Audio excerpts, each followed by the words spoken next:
नमस्कार।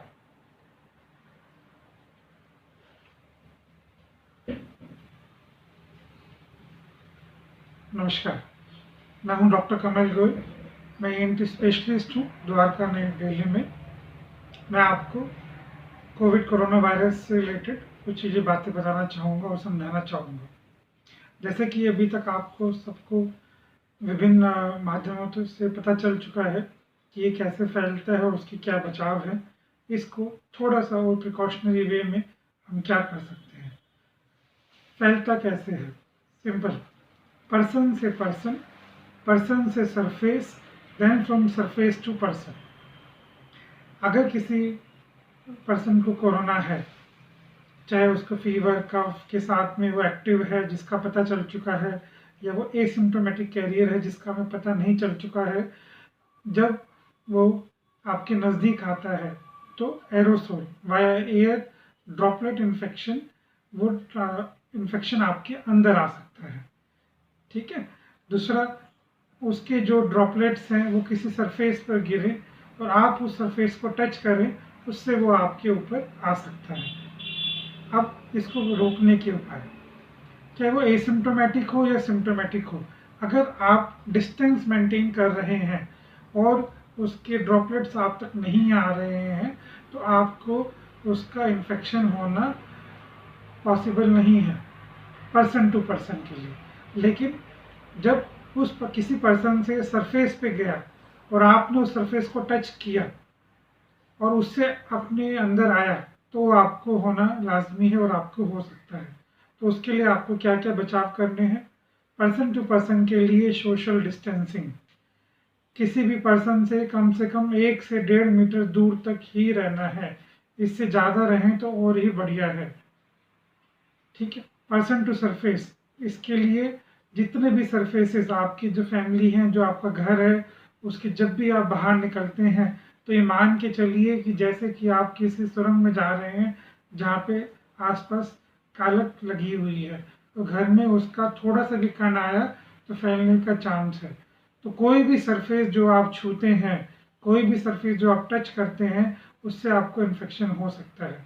तो उससे बचने के लिए प्रिकॉशन रखिए। तो मिनिमम से मिनिमम चीज़ों को टच करना है। अगर अभी तो कोशिश कीजिए घर में ही रहना है, घर से बाहर नहीं निकलना। किसी सब्जी लेने के लिए या किसी और काम के लिए अगर आपको बाहर निकलना होता है, तो अगर लिफ्ट का इस्तेमाल ना करें, जिससे कि बटन दबाने की जरूरत ना पड़े। सब्जी के लिए घर का थैला लेकर जाएं, सब्जी या दूध को अपने थैले में डाल के लाएं और उसको सही तरह से धो के ही इस्तेमाल करें। ठीक है। और अब ये आपके शरीर के अंदर जाता कैसे है? आँखों के ज़रिए, नाक के ज़रिए और गले के ज़रिए। ठीक है। तो आँखों के लिए जो लोग स्पेक्स का इस्तेमाल करते हैं, चश्मे का इस्तेमाल करते हैं, उनको कोशिश करनी चाहिए कि जब घर से बाहर जाएँ तो चश्मा लगा कर ही जाएँ, जिससे किसी भी कंडीशन में आँखों पे उसका असर कम से कम हो। जो लोग चश्मे का इस्तेमाल नहीं भी करते हैं, स्पेक्स का इस्तेमाल नहीं करते हैं और गॉगल्स हैं उनके पास, तो मेरी एडवाइस ये है कि जब भी वो बाहर निकलें तो गॉगल्स लगा के ही निकलें। दो चीज़ें होंगी, एक तो डायरेक्ट ड्रॉपलेट इन्फेक्शन आपके आईज में नहीं जाएगा। दूसरा, अगर आपके आंखों में गॉगल्स लगा होगा, आप गलती से अगर अपना हाथ मुंह पे लगाएंगे और पहले अगर अपने गॉगल्स को टच करेंगे, तो वो आपको याद दिलाएगा कि अपने हाथों को मुंह की तरफ टच नहीं करना है। सेकंड थिंग, नोज एंड गला।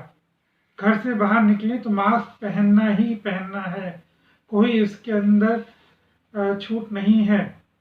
ठीक है। जो कहते हैं हमें नहीं हो सकता, हमें नहीं हो रहा है, बड़े से बड़े देश इसमें पछतावा हो रहा है उनको सही टाइम पे डिसीजन ना लेने से और सही प्रिकॉशन ना ही रखने से। वह हर देश अपनी मैक्सिमम कोशिश कर रहा है। हम अपने देश की सेवा कर सकते हैं इस टाइम मास्क पहन के। ठीक है। घर से निकले मास्क जरूर पहनिए। अगर बाहर से नहीं ले सकते हैं तो अच्छे मोटे कपड़ा का, जिससे सांस भी आती रहे और दबाव भी ना रहे, मास्क पहनिए। चुन्नी को मास्क की तरह इस्तेमाल ना करें, क्योंकि आप चुन्नी हमेशा नहीं लगा के रखते हैं। किसी से बात करें, चुन्नी लगा ली फिर बिना मास्क के घूम रहे, ये सही नहीं है। घर से बाहर निकल के जितनी भी देर बाहर रहें तो मास्क पहनना ही पहनना है। तीसरी चीज, अब मान लीजिए हल्का अंदर जाने के बाद उसको कैसे रोक सकते हैं, ठीक है। गर्म पानी पीते ही रहिए, ठीक है, जिससे आपका गला सूखे ना और वायरस की अटैक पावर मिनिमम हो जाए।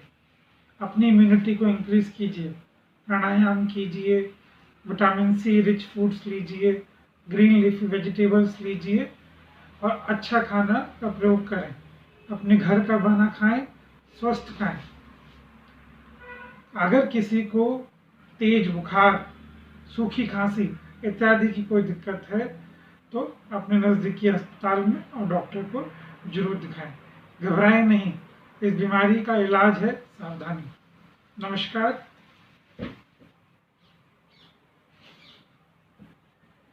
मास्क पहने, चश्मा पहने या शील्ड पहने, सुरक्षित रहें।